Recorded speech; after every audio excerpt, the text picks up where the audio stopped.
Salam əziz 11-cilər, sizlərə blok imtahanında uğurlar arzu edirəm. Bugün keçirilmiş OTK sualını izah edəcəm.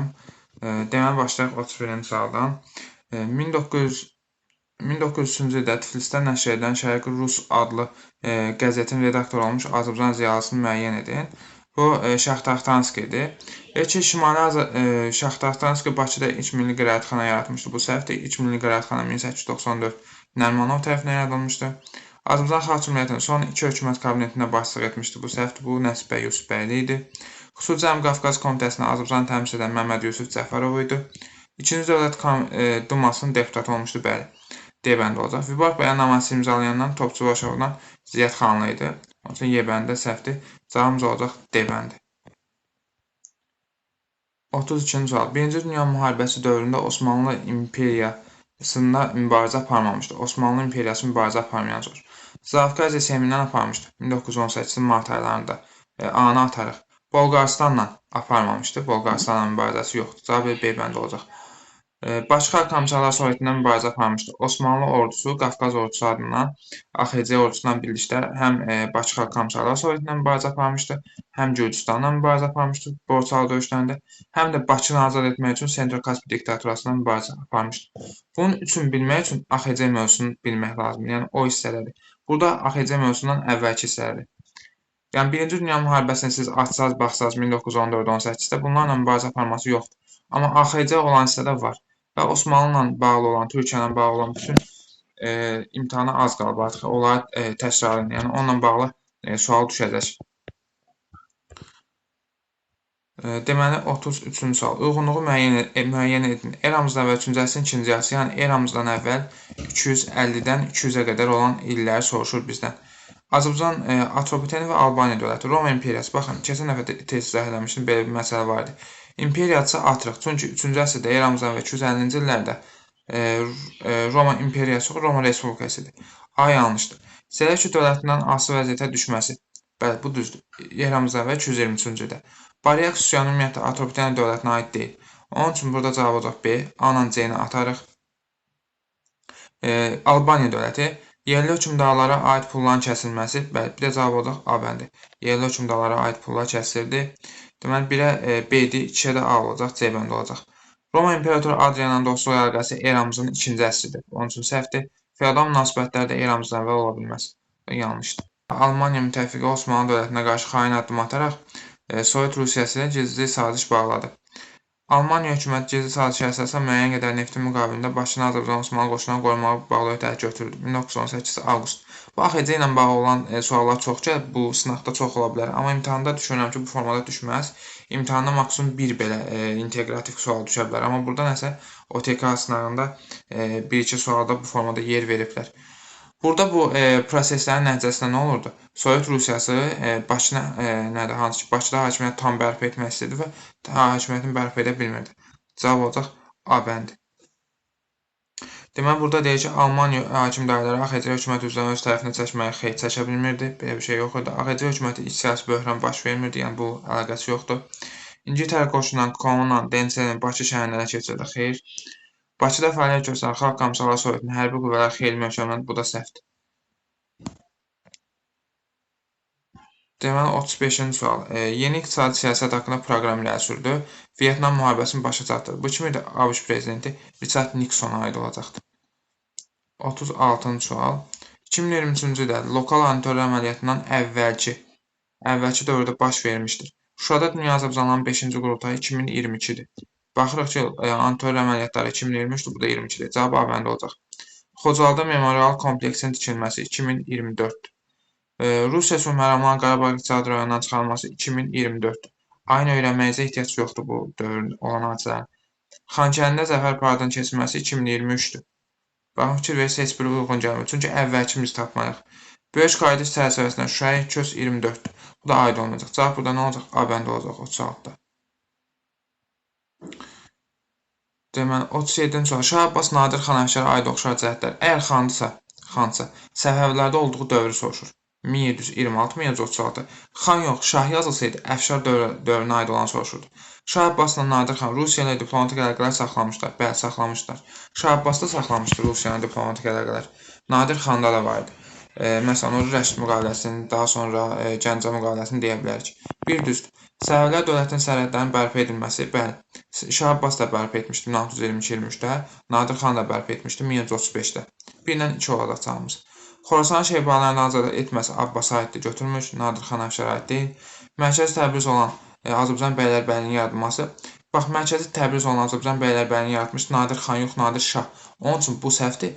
Əlavə olaraq da Şah Abbas mərkəzi Təbriz yox, mərkəzi Ərdəbil olan Azərbaycan Bəylərbəyi yaratmışdı. Deməli, uyğunluğu müəyyən edin, düzləri tapırsınız. Avropa 16-cı əsr. Əgər burada Avropa 16-cı əsr yazıbsa, siz imtahanda 100% bilin ki, buradan nəsə 15-ci əsrə, 12-ci, 13-cü əsrə aid olan hadisə olacaq. Çünki bu yuxarı bunu elə belə yerə yazmazlar. İngiltərə və Almaniya baxaq. Tudorlar sülaləsinin hakimiyyətə gəlməsi. Tudorlar sülaləsi nə vaxt hakimiyyətə gəlmişdi? 1485-də. Onun üçün A-sı səhvdir. Çünki bu 15-ci əsrə aiddir. Yəni biri yanlışdır. İngiltərəyə aid olsa da əsr olaraq uyğun gəlmir. Anglikan kilsəsinin yaranması 16-cı əsrin 1-ci yarısı düzdür. Torpaq sahələrinin çəpərlənməsi bu da düzdür. Biri olacaq B ilə C, bir dənə B ilə C, bir dənə variant da var. O da bir dənə qaldı, nə Y bəndi qaldı. Amma bunun səhvini seçsəz cavab çıxmırdı. Və yaxud da AB-ni yazmağa çalışsaz, baxın, burada AB-ni yazmağa çalışsaz cavab var. Əgər siz səhvən C-ni aid etməsəz, A-la B-ni götürsəz düz cavab kimi cavabı səhv tapmış olarsınız. Almaniyada aid olan C-dir. Protestantların dini azadlığının tanınması 1555 Augsburg sazişinin 16-cı əsrə aiddir. Deməli, daha sonra 39-cu sual. Deyir ki, 19-cu əsrin ikinci yarısında 1850-dən sonra Bakı şəhərində mədəni həyatına baş vermiş yenilik. Bakı şəhərində olsun və mədəni yenilik olsun. Quberniyya mərkəzinə çevrilməsi. Quberniyya mərkəzinə çevrilmişdi 1860-da. Amma bu mədəni yenilik deyil. İnzibati dəyişiklik, inzibati yenilikdir deyək. Şimali Azərbaycanın ilk qəza məktəblərinin fəaliyyət göstərməsi 1830-dur. O da 19-cu əsrin birinci yarısına düşür. Orta təhsil verən ilk qız gimnaziyasının açılması 1874. Bu düzdür. Cavabımız elə C bəndi olacaq. Şəhər saatının həyata keçirilməsi 1878-dir. Bu mədəni yenilik deyil. İdarə etmə yeniliyidir deyək ki. Müəllimlər seminariyasının fəaliyyətə başlaması bu da yanlışdır. Bu da aid deyil. Cavabımız nə olacaq? 39-da C bəndi olacaq.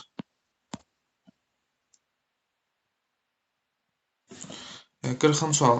Qədim Hindistanın Arya tayfalarının məskunlaşdığı minillikdə qədim Misir dövləti. Arya tayfaları məskunlaşmışdı 2-ci minillikdə. 2-ci minillikdə Misir dövləti.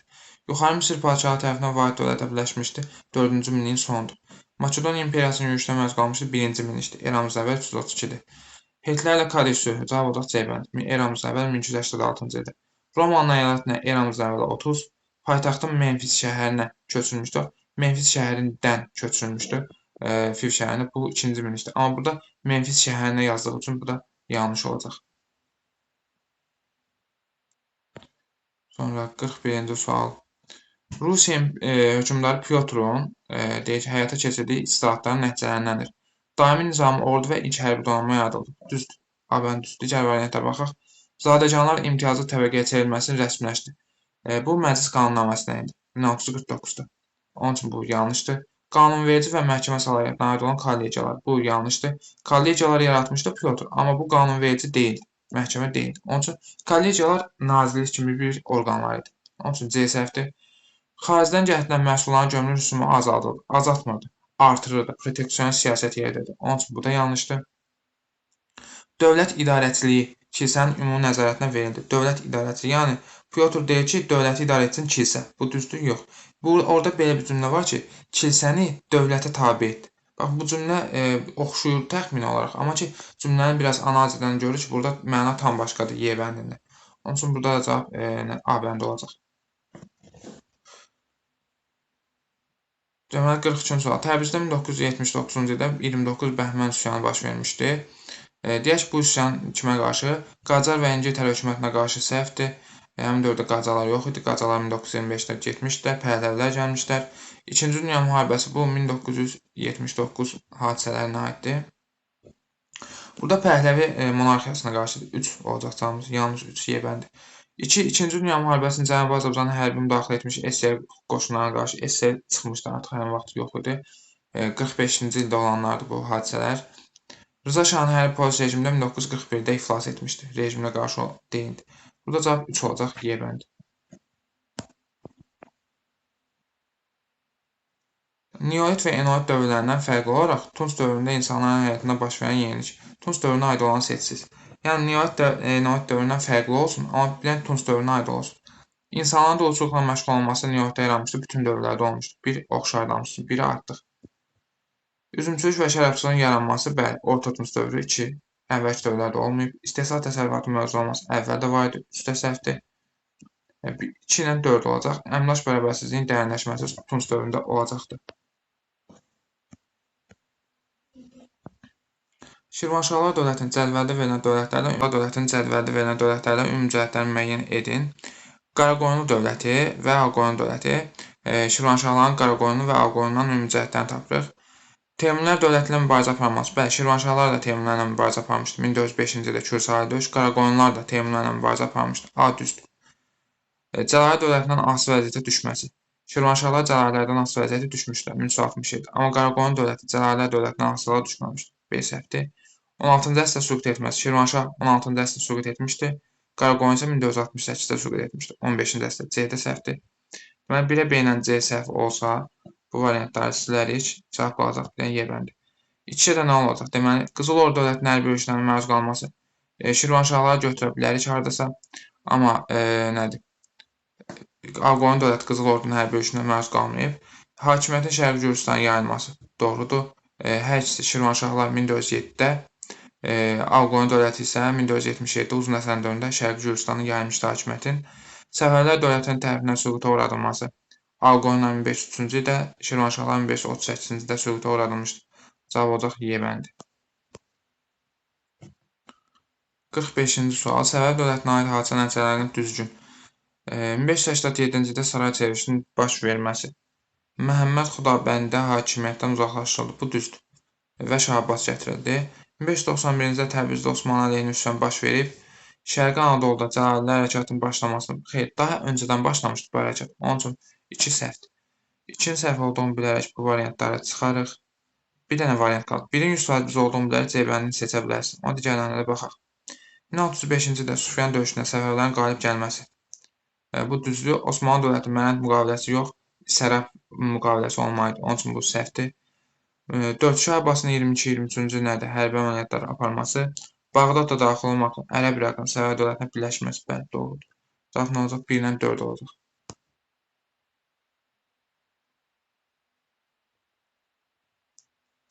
Ərəb xilafətinin Əməvilər və Abbasilər sülalələri hakimiyyətlərini müharibə apardığı dövlətlər Sasaniləri 651-də süquta uğradılmışdı.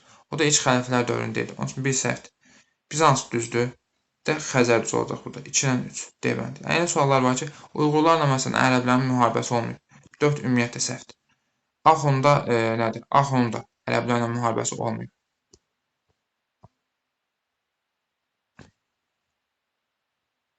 Deməli 47-ci sual. Qədim Roma dövlətinin tarixində Respublika dövründən fərqli olaraq imperiya dövrünə. Baxın, bu hissədən mütləq imtahan qəbulda da sual düşəcək. Roma Yunanistan hissəsindən. Onun üçün bu hissədən problemimiz varsa, bu hissəni təkrar edin mütləq.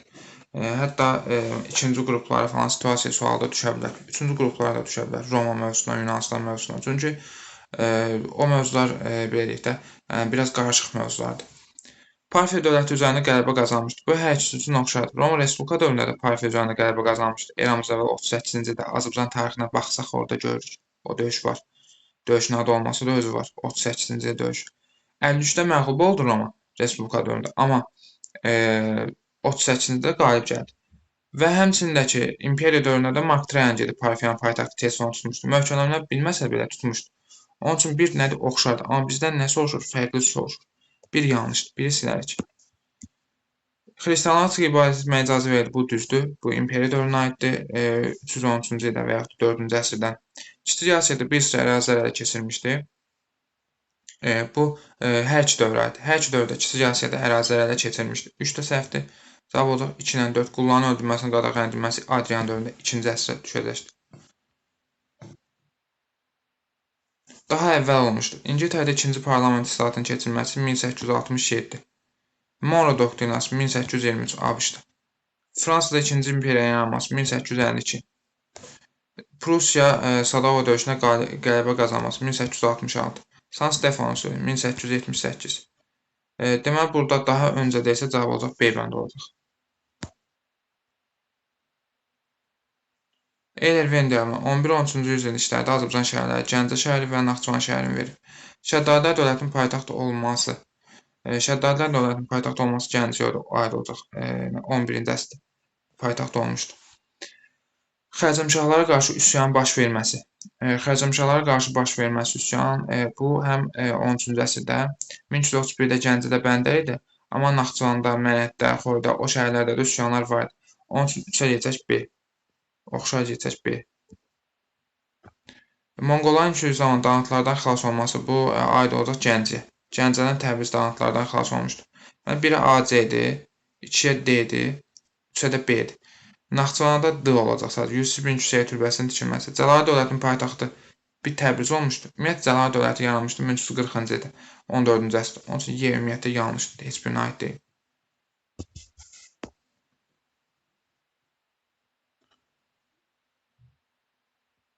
Deməli, xəritə rəqəmlər nişanı verilmiş şəhərlərdən hansılarına aid xüsusiyyət verilmişdir?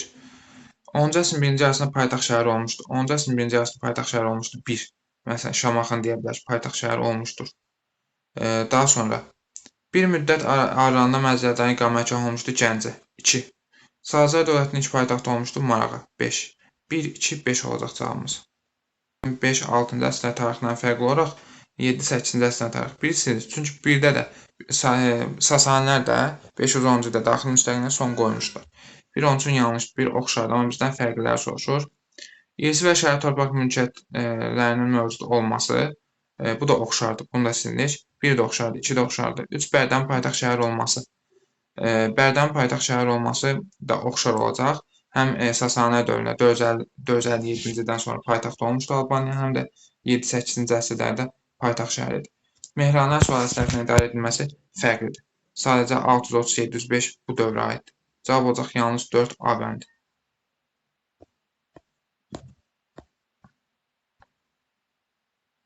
Bunlar biraz yaxşı düşməyib, özünü sayın. 16-cı əsrdə Osmanlı dövlətinin Habsburqlara qarşı ittifaq qurduğu dövlət 1535-ci ildə Fransa ilə qurmuşdu. Cavab 4 olacaq, B bəndi olacaq. Heydər Əliyevin prezidentliyinin birinci dövründə, yəni 1993-dən 98-ə kimi olan dövrdə, 93-dən 98-ə kimi. Lissabon samiti 1996-dır. Bu düşür. Cavabımızın biri 1-dir. Ümid körpüsü Heydər Əliyevin prezidentlik dövrü yox, Naxçıvanda rəhbərlik dövrü 92-ci illərə aiddir. Onun üçün 2 yanlışdır. ATM. Biz ATM nə vaxt qoşulmuşduq? 1992-də. Onun üçün 3-də yanlışdır. Heydər Əliyevin prezidentlik dövrünə düşmür. Atəşkəslə bağlı Bişkek protokolunun imzalanması düşür 1994. Cavab olacaq 1 və 4. Azərbaycan SSR tarixinə aid hadisələrin xronoloji ardıcılığı müəyyən edin. İlk konstitusiya 1921. Sonra hərbi kommunizm siyasətinin başladı 20-ci ildə. Birinci Ümumİttifaq Türkçoloji Qurultayı 1926-da, Naxçıvan MSR-də yaranmışdı 1924-də. Deməli olacaq birinci 2, 1, 4, 3. 2, 1, 4, 3. 1920-ci illərə aid olanları seçirik. Fransa və Belçika qoşunlarının Ruhr bölgəsini işğal etməsi 1923, ABŞ-ın buna qarşı Dağız planı adlaması 1924. Acil olan proseslərdir. Deməli, 19-cu əsrin 20-30-cu illər beynəlxalq münasibətlərini təşkil edir. Bir ilə ki, oxşardır, düzdür, 20-ci illərə aiddir. SSR-in daxiləsi Çexoslovakiyada kommunist rejim yaradılıb 1945-ci ildən sonradır, yəni 46-cı illərdir. 3 aid deyil. Varşava müqaviləsi də 1955-də, o da aid olmayacaq. Teymuri hökmdarı Şahruxun fəaliyyətinə üçün səciyyəvidir. Səfəvilər dövlətindən əlaqələr olanması. Şahrux 1447, 1409, 1447-də hakimiyyət edərdi. Qaraqoyun dövlətinin asılı salınması düzdür. Bizdə hansı ki gəlmişdi 1435-ci ildə Təbriz döyüşündən sonra burada Cahanşah hakimiyyət edər, özündən asılı salınmışdı. 2 düzdür. Dövlətin paytaxtını Yenişəhərə köçürmüşdü. Səmərqəddən Herata köçürmüşdü. Alaşehir döyüşündə məğlub olmuşdu deyə yanlışdır, götürmürük. Şirvanşahlar dövlətləri bir ittifaq bağlamışdı. Şirvanşah 1-ci Xəllah idi. Ağqoyunlu Qarabük Osman bəy idi, bir də Şahruxu idi. Qaraqoyunlara qarşı ittifaq qurmuşlar. 2, 3 və 5 olacaq düzgün cavab. Şimali Azərbaycan 30-cu illər və 40-cı illər. Mərkəzi Şamaxı olan Xəzər vilayətinin yaranması bu 40-cı illərə aiddir. Deməli 2 olacaq, A olacaq. Daha sonra Çar Balkan cəmaətliyinin daxili müstəqiliyinə son qoyulması. Çar Balkan cəmaətinə daxili müstəqiliyinə son qoymuşdu 30-cu il üsyan vaxtı. B olacaq. İlk rus məskunları salınmağa başlamışdı. Bu da 30-cu illərə aiddir. 1830-cu ildə. Bəzi xalqların daxili müstəqilliyinin saxlanması bu yanlış. Bu Cənubi Azərbaycanla Makqla Urmiya idi. Şeyx Usta müftü vəzifələrdə 1829 idi. O da aid deyil. 1-ə B, C, 2-ə də A olacaq.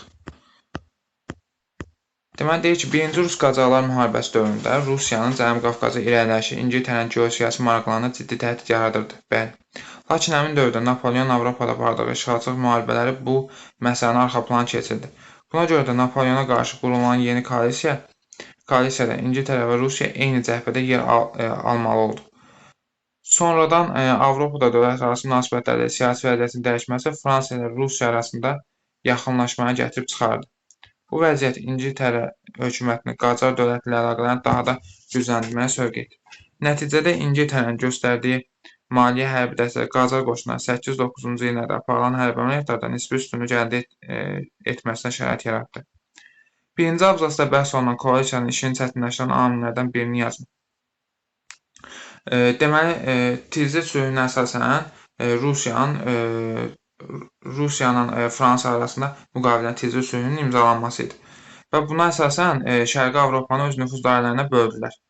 Yəni, birinci abzasda yaza bilərsiniz, işini çətinləşdirən amillərdən biri Rusiya və Fransanın Şərqi Avropanı öz nüfuz dairələrinə bölmələri.